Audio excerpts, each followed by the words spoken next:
કેમ છો મિત્રો? મજામાં? અને વડીલોને મારા પ્રણામ. વેલકમ ટુ માય ચેનલ હરો ફરો ચરો. આજે હું આપને અંબાપુર ગામે અંબાજી મંદિરના દર્શને અને અંબાપુર વાવના પ્રવાસે લઈ જઈશ. આ વાવ અડાલજ વાવથી 3.5 કિલોમીટરના અંતરે કોબા તરફ જતા અંબાપુર ગામમાં આવેલી છે. આ છે અંબાપુર ગામ તરફ જવાનો રસ્તો.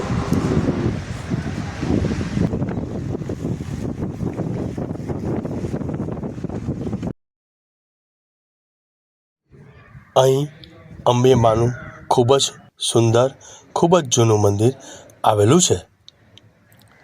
તેને અડીને ખૂબ જ સરસ ઐતિહાસિક વાવ આવેલી છે, જેને આપણે અંબાપુરની વાવ તરીકે જાણીએ છીએ. આ મંદિર ખૂબ જ લોકપ્રિય છે. દૂર દૂરથી અહીં લોકો દર્શન કરવા આવે છે. ખૂબ જ શાંત વાતાવરણમાં આ મંદિર અને વાવનું લોકેશન આવેલું છે.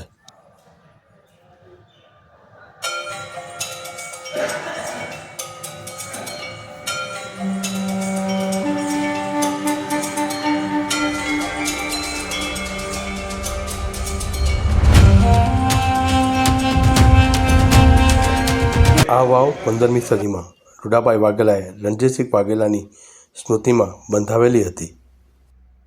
આ વાવનું બાંધકામ ગુજરાત રાજ્યના ગાંધીનગર જિલ્લામાં અંબાપુર ગામે 15મી સદીમાં કરવામાં આવ્યું હતું. 5 માળા ધરાવતી આ વાવનું બાંધકામ વ્યવસ્થિત રીતે કરાયેલું છે. આ વાવને સ્ટેપ વેલ પણ કહેવામાં આવે છે.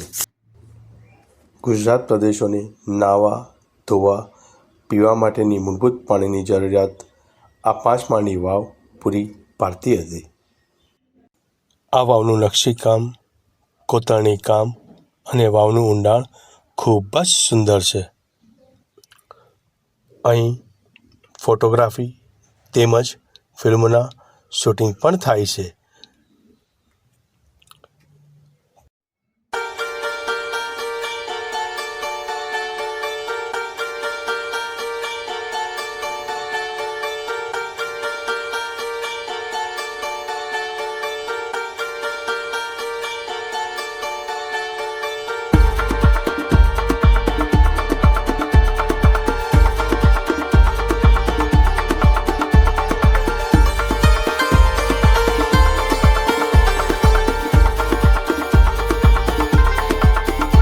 પ્રી વેડિંગ શૂટ માટે આ વાવ ખૂબ જ પ્રચલિત છે. તેમજ આ મંદિરનું પરિસર મોટું હોવાથી અહીં લોકો વન ડે પિકનિક માટે પણ આવે છે, જેથી વાવનો અને માતાજીના દર્શનનો બંનેનો લાભ લઈ શકે. સાથે સાથે ગામડાની શુદ્ધ હવાનો આનંદ માણી શકે.